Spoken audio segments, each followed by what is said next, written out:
Bismillahirrahmanirrahim. Assalamualaikum warahmatullahi wabarakatuh. Waalaikumsalam. Alhamdulillah wa syukurillah wa la hawla wa la quwata illa billah amma ba'du. Bapak-bapak, ibu-ibu jamaah kajian pada maghrib yang dirahmati oleh Allah Subhanahu wa taala. Pertama, marilah kita panjatkan rasa syukur kehadirat Allah Subhanahu wa taala yang dimana atas limpahan karunia-Nya, rahmat-Nya dan taufiknya pada kita semua, sehingga alhamdulillah kita dapat bertemu kembali pada segmen kajian pada maghrib ini. Semoga kita dirahmati oleh Allah Subhanahu wa taala. Amin. Salawat dan salam senantiasa tercurah limpahkan kepada uswatun hasanah kita Nabi Muhammad sallallahu alaihi wasallam, di mana kita selaku umatnya senantiasa istiqomah menjalankan risalah kenabiannya dan kita bermohon pada Allah Subhanahu wa taala kelak di yaumil akhir nanti kita mendapatkan syafaat dari Rasulullah sallallahu alaihi wasallam. Baik Bapak Ibu, pada malam hari ini melanjutkan materi terkait akidah akhlak yang dimana akan disampaikan oleh Ustadz Dr. Andes Haji Anhar Ansari MSc PhD. Alhamdulillah beliau sudah hadir di tengah kita. Assalamualaikum Ustadz. Waalaikumsalam warahmatullahi wabarakatuh. Bagaimana kabarnya Ustadz? Alhamdulillah. Alhamdulillah sehat. Sehat ya. Baik Bapak Ibu, insya Allah beliau akan menyampaikan materi tentang apa-apa saja yang dapat merusak dan juga membatalkan keimanan. Baik Bapak Ibu, agar lebih berkah kajian pada maghrib ini, kita buka membaca basmalah bersama-sama. Bismillahirrahmanirrahim. Nanti habis ini ada sesi tanya jawab, Ustaz, langsung ada pertanyaan pada pertemuan sebelumnya. Ya. Langsung saja Ustaz. Ini pertanyaan pertama Ustaz. Ya. Izin bertanya Ustadz, apa parameter untuk mengetahui bahwa orang Nasrani yang minta masuk Islam betul-betul dari hatinya sendiri, bukan karena ada kepentingan bersifat dunia? Syukran. Monggo tafadhol Ustadz. Baik, terima kasih. Assalamualaikum warahmatullahi wabarakatuh. Waalaikumsalam. Bismillahirrahmanirrahim. Alhamdulillahirabbil alamin. Wassalatu wassalamu ala asrafil mursalin nabina Muhammadin wa ala alihi wa ashabihi wa man tabi'a hudahu bi ihsanin ila yaumiddin. Amma ba'd. Bapak-bapak, ibu-ibu, saudara-saudara kaum muslimin dan muslimat rahimakumullah dimanapun berada, yang dapat bergabung secara online yang saya hormati, alhamdulillah kita panjatkan kehadirat Allah Subhanahu wa taala yang telah melimpahkan rahmat, taufik dan hidayahnya kepada kita, sehingga pada saat ini kita bisa bersama-sama mengaji. Mudah-mudahan kebersamaan kita dalam pengajian ini dapat menambah pemahaman, wawasan dan semangat ya beribadah kita kepada Allah Subhanahu wa taala. Sebagaimana materi induk dalam kajian yang diamanahkan kepada saya, yaitu pembahasan akidah akhlak. Ya, kemarin kita sudah sampai kepada bagaimana mensyukuri nikmat Allah, ya toh. Lalu yang selanjutnya ya kita bicara tentang hak menentukan hukum hanyalah hak Allah, ya.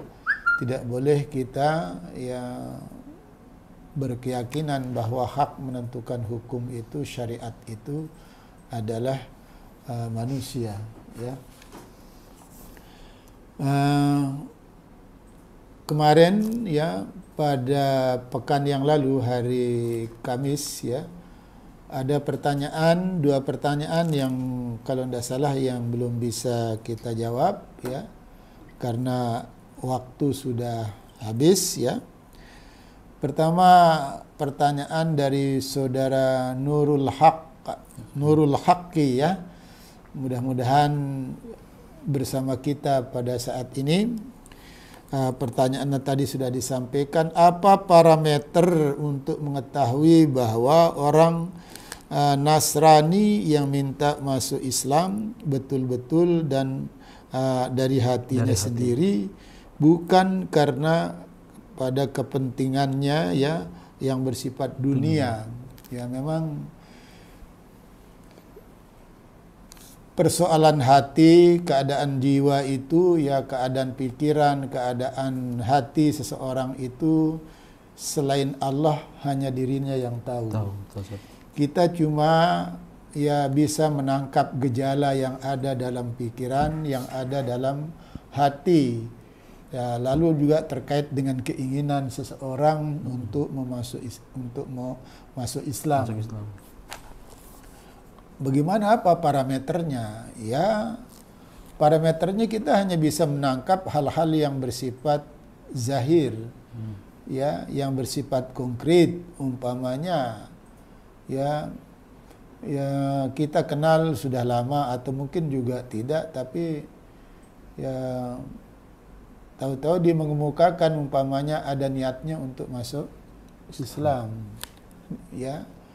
Dia berniat untuk masuk Islam dan dia minta untuk diislamkan, ya toh. Pertanyaannya, bagaimana untuk mengetahui hatinya? Kita tidak tahu. Kita hanya menangkap apa yang ya bisa kita dengar, apa yang bisa kita lihat, ya apa yang bisa didengar, apa yang bisa dilihat, ya kan begitu. Kita husnuzan saja, ya toh. Kalau dia minta, saya mau masuk Islam, oh ya baik, ya kita boleh bertanya, benar-benar ingin masuk Islam. Kalau dia jawab iya, ya sudah, kita hanya mencatat, ya kan, mencatat, ya toh. Nah, tentu kita bertanya, ya kan gitu, kita bertanya, ya Anda tulus tidak masuk Islam? Atau kita boleh bertanya, mengapa Anda masuk Islam? Ya. Boleh kita bertanya untuk mengetahui, untuk mengetahui jawabannya. Sebabnya. Nah, yang kita bisa tahu jawabannya, bukan hatinya, bukan hatinya. Sehingga kita mencatat apa yang menjadi jawabannya. Oh, saya ikhlas tanpa paksaan apa? Siapa? Enggak. Ya, saya mau masuk Islam karena umpamanya saya ragu terhadap Kristen, boleh. Ya, kita catat saja alasan-alasannya untuk masuk Islam itu apa. Selama alasannya itu benar menurut tinjauan agama, ya toh, bukan karena dunia, paksaan, ya toh, juga saya. Bukan karena paksaan, karena la ikraha fiddin kemarin sudah saya bahas, surat Al-Baqarah ayat 256, ya, la ikraha fiddin, tidak ada paksaan. Makanya kita catat, ya, apa latar belakangnya, keinginannya. Oh, saya ragu terhadap, kok saya punya keyakinan Islam ini yang benar. Apa yang mempengaruhi Anda mengatakan yang benar? Mungkin bisa diceritakan banyak, ya kan? Nah, itu yang kita catat. Nah, kalau sudah alasan yang dikemukakan itu adalah alasan yang memang ya diperintahkan oleh Islam, mukhlisina lahuddin, kan, ikhlas kamu dalam menerima Islam itu, ya toh. Nah, setelah dia baru kita proses, ya. Dan dia kita tunggu dia gejalanya, dia kan minta dia yang aktif. Gitu, bukan kita yang aktif, tapi dia yang aktif datang minta dibantu diproses untuk masuk Islam. Berarti ada keinginan itu. Kita husnuzon saja dan kita doakan semoga hatinya ikhlas, ya kan? Karena persoalan hati itu bukan wewenang kita, ya kan? Kalau kita ragu, kalau kita ingin mereka itu betul-betul tulus, ya kita doakan supaya betul-betul dia masuk ke Islam itu karena memang sudah mendapat hidayah dari Allah Subhanahu wa taala. Nah, lalu yang kedua, untuk mengetahui ya bahwa dia benar-benar Islamnya, nah baru ada parameter, ya kan? Parameternya apa? Kalau tadi kan parameternya alasan, ya toh? Alasan dia masuk Islam apa? 1, 2, 3 ini. Nah, bila alasannya itu sudah sesuai dengan agama, artinya bukan alasan keduniaan, ya toh? Karena itu dilarang, bukan karena faktor keduniaan, ya toh? Ya, faktor apa? Kesadaran, pikiran, ya toh? Dan ketulusan. Nah, begitu ya. Itu. Nah, setelah itu bagaimana kita mengetahui umpamanya dia benar-benar Islam apa enggak? Kan gitu. Apa cuma Islam KTP, ya kan gitu ya. Apa Islam formalistik, Nah, mungkin dia mau masuk Islam karena ingin masuk di suatu lembaga, suatu usaha yang memang milik Islam. Kan banyak, ya toh. Antara lain juga ya Muhammadiyah, yang luar Muhammadiyah juga banyak lembaga-lembaga ya organisasi-organisasi Islam yang mendirikan apa namanya usaha-usaha keduniaan ya yang bersifat keduniaan itu ya. Nah, yang kedua setelah dia menyatakan Islam, setelah diproses, disyahadatkan ya, tentu kita akan melihat keseriusannya itu. Ada indikator ya, ada ciri-cirinya dia betul-betul ingin sebagai muslim yang baik ya. Tentu fenomenanya ya, katakan indikatornya lah. Ya, indikatornya, tanda-tandanya pertama, dia mesti aktif belajar. Nah, gitu. Belajar apa? Ya belajar Quran. Ya. Kalau dia belum bisa sama sekali, nah, kalau seperti dulu mahasiswi saya itu begitu dia niat masuk Islam, sebelum masuk Islam dia belajar dulu. Tidak ada yang menyuruh dia karena dia merasa, nah ini betul-betul orang cerdas ini. Artinya, kitab agamanya kan berbahasa Arab, aku harus bisa membacanya dulu. Nah, gitu. Setelah dia bisa membaca Quran, baru dia minta disahadatkan, ya toh. Nah, ini kalau itu satu contoh ya kan, karena keseriusannya kan gitu. Nah, sekarang kalau dia sudah masuk Islam, sudah disahadatkan, ya tinggal dilihat ya indikatornya, gejalanya seperti apa. Oh ya, ternyata dia serius belajar Quran ini. Ya, dia datang mendatangi guru atau mendatangkan guru.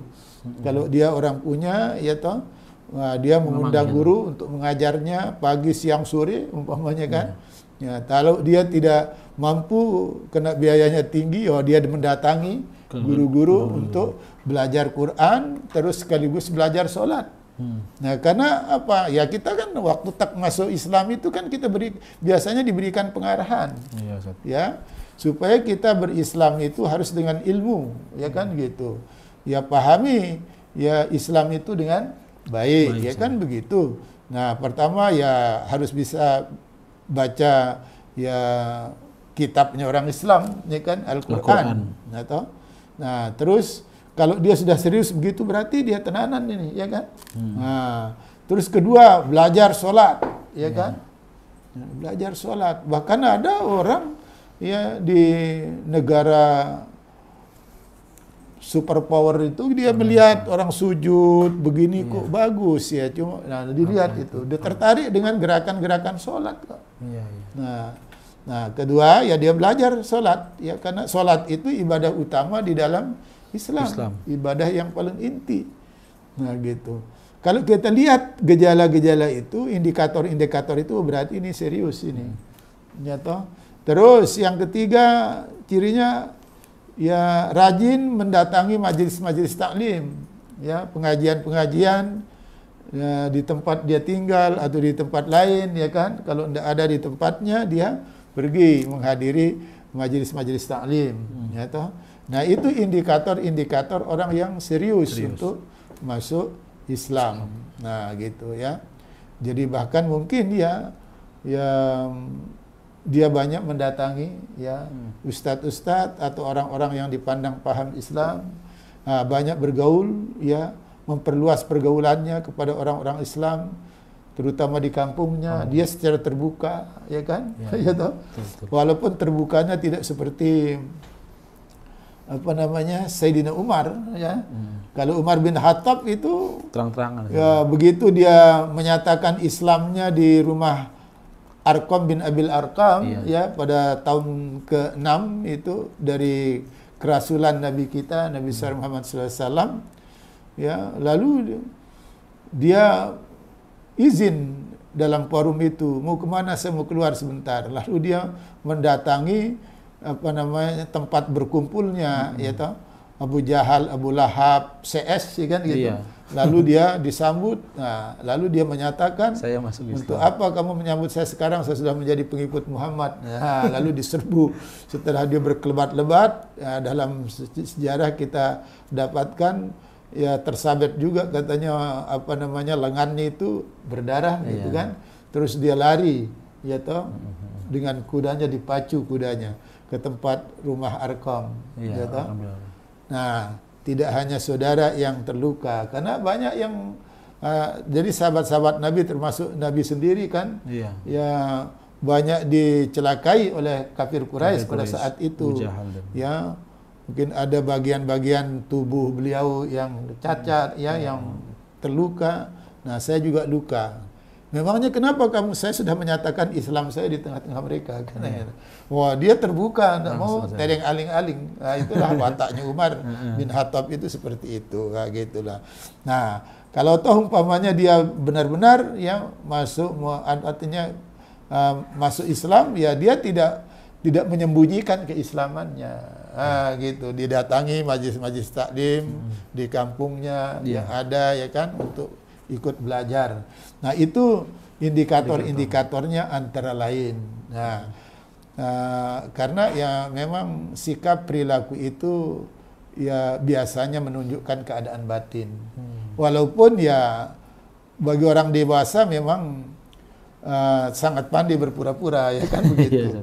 Tapi kan kita tidak tahu persis. Oleh karena itu husnuzon yang harus dibangun. Gitu. Nah, jadi seperti itu ya. Mas siapa tadi? Mas Nurul Haqqi, ya, yang bisa saya sampaikan, ya. Ya, kita bersyukur saja kalau ada teman-teman handai tolan kita, teman sekampung kita, teman sekuliah kita, ya.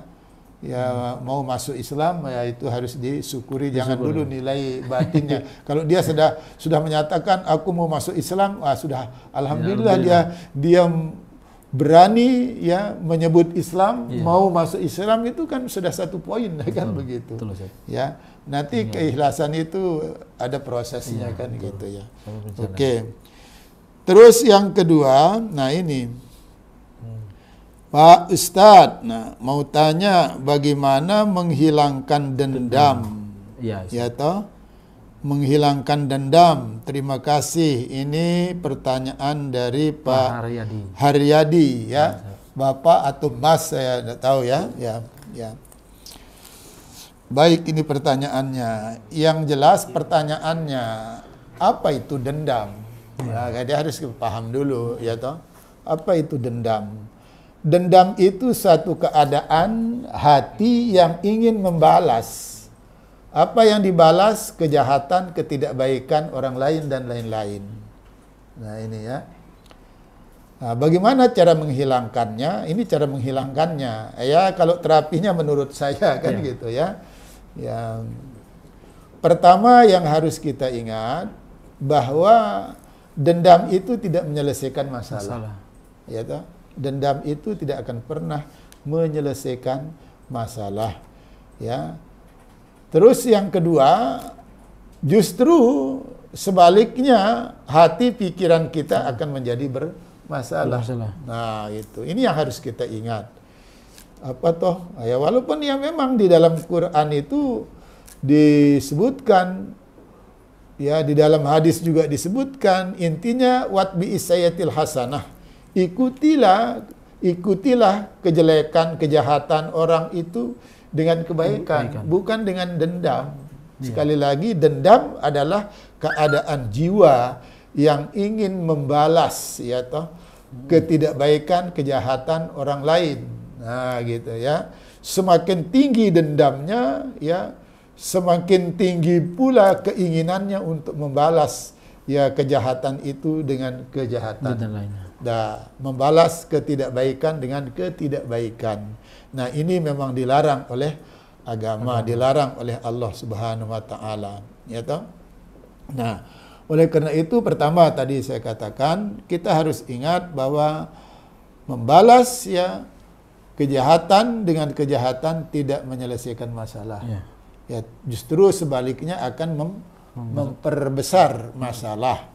Lalu dampaknya secara psikologis, ya, hati kita menjadi kotor dan tidak tenang. Ya toh? Karena nanti biasanya ya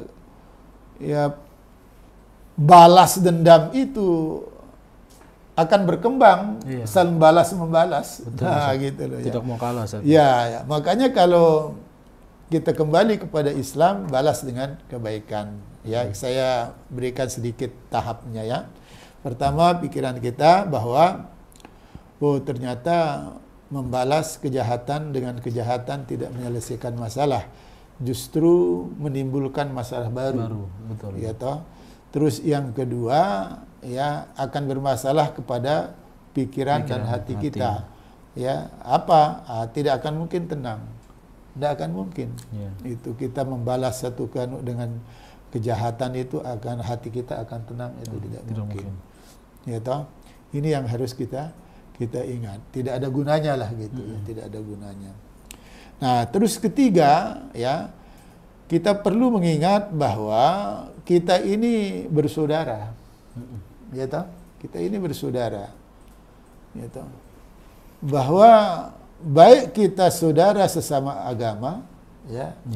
Ukhuwah Islamiyah. Kita bersaudara tidak seagama, tapi kita sesama manusia. Kita bersaudara karena kita sekampung. Ya toh? Bisa itu. Apalagi kalau kita bersaudara karena darah. Keturunan, ya kan begitu. Nah, ini ya. Nah, itu harus kita ingat. Ya toh? Karena pada prinsipnya kan kita ingin tenang dalam hidup ini. Betul. Setiap manusia itu ingin tenang dan damai. Dulu pernah saya sampaikan, kalau kita bicara tentang manusia, akar kata dari manusia itu bisa dari kata insan. Ya toh? Maaf, akar kata dari kata insan itu bisa dari kata nisyun, lupa. Bisa dari kata unsun. Unsun itu damai, senang, bahagia, harmonis. Karena pada prinsipnya semua orang ingin kedamaian, ya, ketenangan, keharmonisan. Jadi balas dendam itu tidak akan mungkin menimbulkan ketenangan, kedamaian di hati, itu tidak mungkin. Ya. Nah, oleh karena itu tidak menyelesaikan masalah kita. Yang kedua tadi akan mengotori hati kita dan menimbulkan masalah baru. Ya toh? Nah, terus yang ketiga yang harus kita ingat, ya, memaafkan orang lain. Nah, memaafkan orang lain itu mendapat pahala. Mendapat pahala, ya toh. Justru membalas kejahatan dengan kejahatan menjadi dosa, ya kan? Nah, jadi perlu diingat, ya, membalas kejahatan dengan kejahatan adalah dosa. Ya toh. Nah, itu bukan ciri orang beriman. Bukan. Banyak dalam Al-Quran. Tadi antara lain, ya, balaslah kekurangan orang, kesalahan orang, kejahatan orang itu dengan kebaikan. Ya toh. Malah secara lebih operasional lagi, ya, di dalam surat Al-Furqan ayat 63 di situ disebutkan bahwa 62 ya. Jadi wa ibadur rahmanil ladzina yamshuna 'alal ardi hauna wa idza khatabahumul jahiluna qalu salama. Nah, kalau kamu bertemu dengan orang dalam kehidupan sehari-hari di kampung, di mana, di tempat kerja, di tempat kuliah, tempat belajar, ya,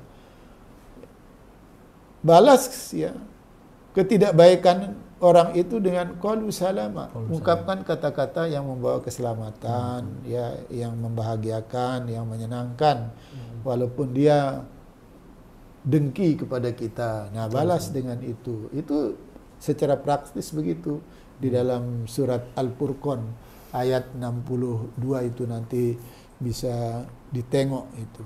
Nah, jadi kembali, ya, pertama tidak menyelesaikan masalah, itu yang harus kita ingat.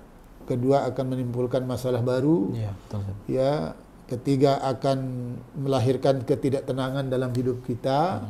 Siapa yang ingin hidup tidak tenang? Tidak ada, ya kan? Ya. Nah, oleh karena itu ini yang harus kita ingat, ya, karena itu dampaknya tidak baik.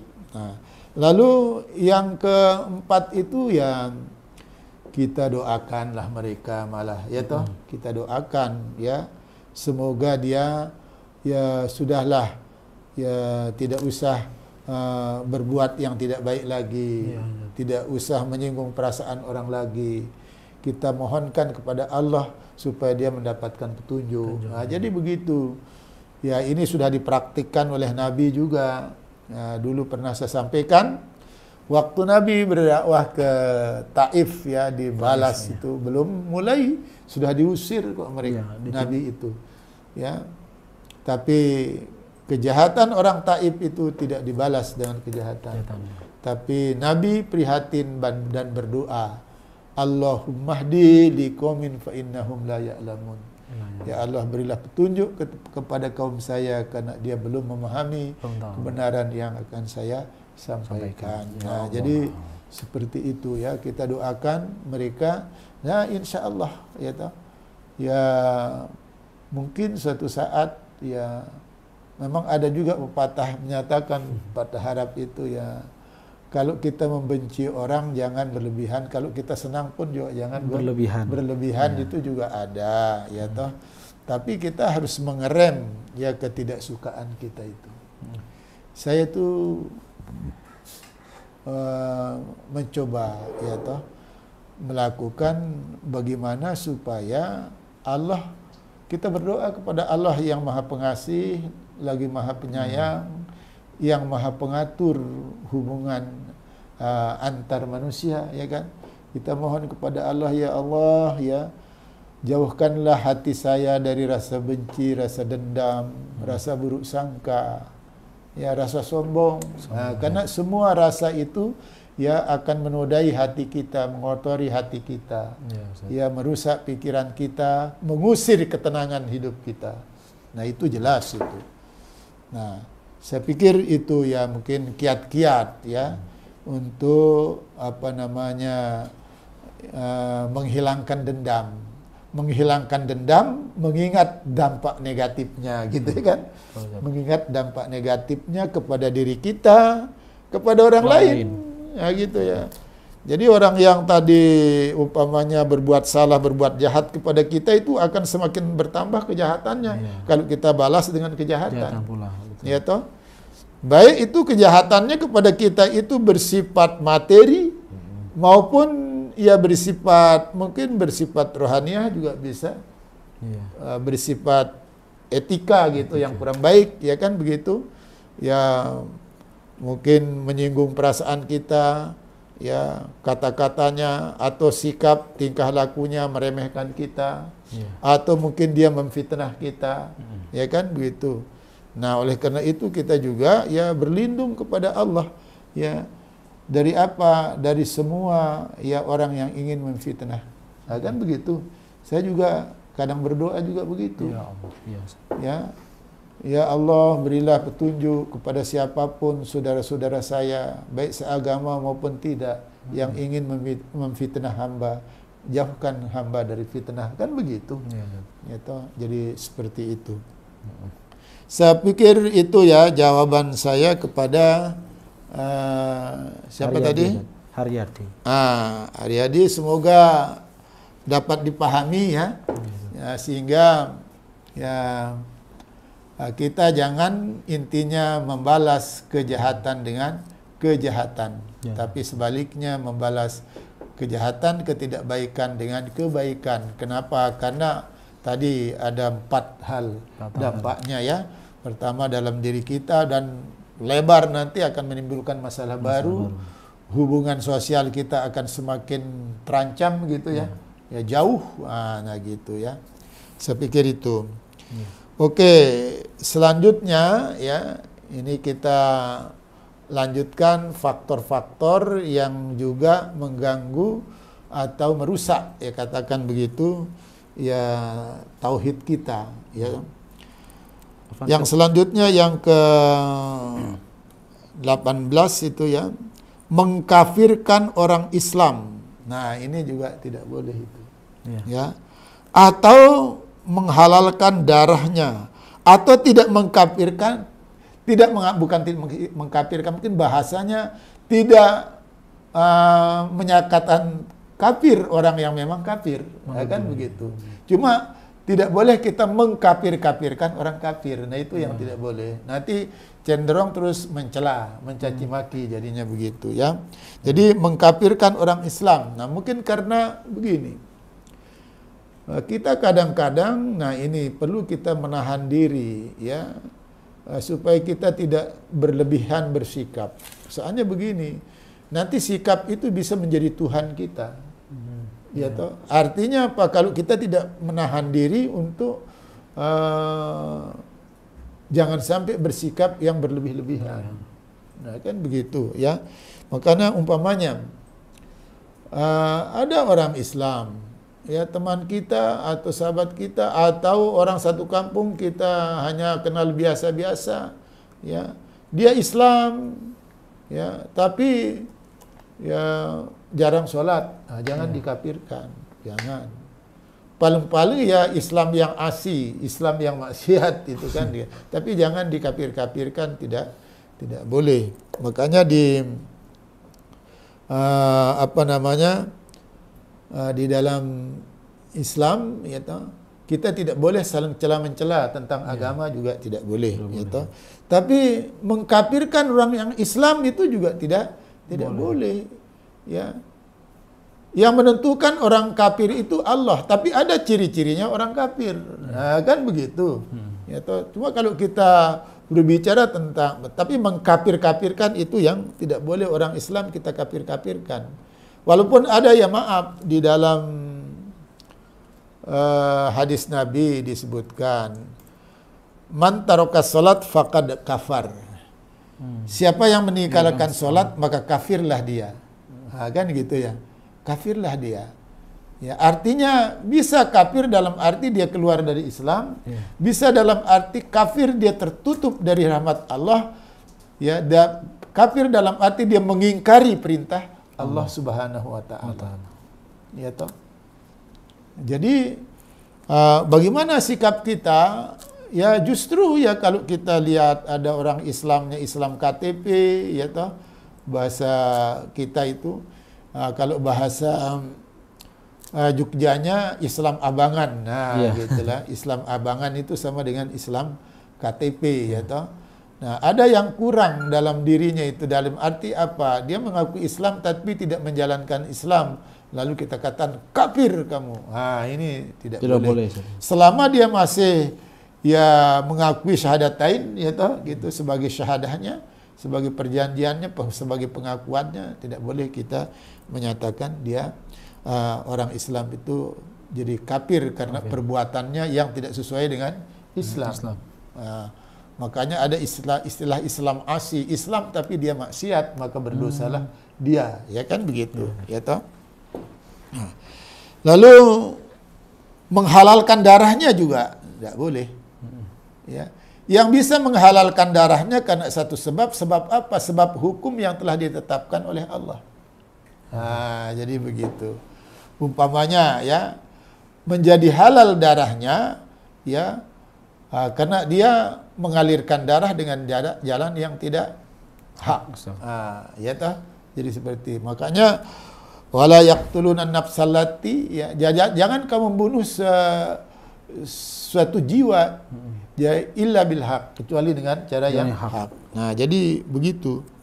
Umpamanya kita ambil juga tentang tidak boleh juga kita mengatakan orang itu kafir walaupun dia zalim, umpamanya tidak usah menzalim-zalimkan orang. Nah, gitu, tidak usah, ya toh. Menilai boleh, ya toh. Artinya apa? Sebatas itu sebagai satu proses ya membangun pemahaman, ya kan? Tapi bukan untuk menzalim-zalimkan orang. Orang yang sudah zalim dikatakan zalim kan tidak ada manfaatnya juga. Orang yang kafir ya kita kafir-kafirkan juga tidak bermanfaat. Karena nanti dia akan balik mengkafirkan kita juga. Nah, jadi begitu ya. Oleh karena itu di dalam hadis Nabi kita riwayat Bukhari, riwayat Muslim juga menyatakan yang matanya menyebutkan sibabul muslimi fusukun wa qitaluhu kufrun. Nah, hadis riwayat Bukhari dan Muslim mencaci orang muslim adalah kefasikan dan membunuhnya adalah kekufuran. Nah, ini. Mencaci maki orang muslim yang perilakunya tidak islami, gitu. Tentu ya orang ingin mencaci itu karena perilakunya tidak islami, ya toh. Nah, kita boleh prihatin, makanya di sini perlu ada dakwah amar ma'ruf nahi mungkar, ya. Bagaimana kita bisa berdakwah amar ma'ruf bernahi mungkar kepada orang yang banyak menyimpang perilakunya dari Islam? Kalau kita jauh, kalau kita mencaci maki mereka, ya justru kita bagaimana mengadakan pendekatan, ya toh, ya biar kita kenal dulu dia baik dulu dengan kita, ya biar bisa berkomunikasi dengan baik, ya kan. Nah, nanti lama-lama baru kita sentuh persoalan-persoalannya, ya toh. Nah, jadi begitu, jangan mencaci maki orang muslim yang asi, jangan. Ya, asli. Yang berbuat maksiat itu jangan, kita prihatin boleh. Tapi jangan berhenti kepada prihatin. Ya kan? Karena muslim asi itu bukan berarti muslim yang berbuat mungkar, berarti ada kemungkaran di situ. Nah, oleh karena itu jangan diamkan. Muslim asi yang maksiat itu jangan didiamkan. Apa? Ya diperhatikan. Diperhatikan untuk apa? Untuk diupayakan membantunya biar dia bisa merubah dirinya. Nah, kita tidak bisa merubah. Ya, tidak bisa. Nah, karena Allah sudah menyatakan, Innallaha la yughayyiru ma biqaumin hatta yughayyiru ma bi anfusihim. Aku tidak akan merubah keadaan diri. Kata anfus itu diri, terdiri dari jiwa dan raga. Ya. Kalau mereka tidak mau mengadakan perubahan terhadap dirinya, sehingga kita hanya bertugas menciptakan iklim yang bisa mempengaruhi dia supaya bisa berubah. Nah, jadi begitu. Sudah barang tentu multi approach, multi pendekatan. Nah, multi pendekatan seperti umpamanya jargon Muhammadiyah dengan gerakan jemaah, dakwah jemaah. Nah, gitu. Bagaimana kita membangun kohesi sosial, kesatuan sosial itu, perkatan sosial, ya toh, dengan lintas ras, lintas suku, ya, jadi bahkan lintas agama, apalagi seagama, ya kan, gitu loh. Ya, ada tetangga kita budayakan silaturahmi, kita inventarisir masalah-masalah yang kita lihat, ya. Yang mungkin mereka tidak paham dirinya bermasalah. Ya, karena ini kan faktor pemahaman Islam. Semakin paham kita Islam, maka semakin besar kemungkinannya, artinya kita bisa mengevaluasi diri. Semakin sedikit Islam diketahui, maka kontrol diri mungkin akan semakin rendah. Kan begitu. Mereka tidak bisa mengontrol dirinya berdasarkan agama. Yang mengevaluasi diri, maka kita ya bisa mengevaluasi itu.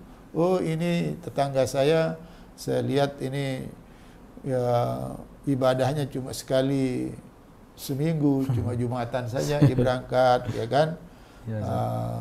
Kalau umpamanya setahun cuma kelihatannya cuma pada waktu sholat tarawih aja dia pergi ke masjid, ya kan, begitu. Nah, oh, kalau kita lihat dari sisi, oh ternyata tetangga saya ini juga suka membungakan uang, rentenir, ya. Bagaimana cara kita, ya kan begitu.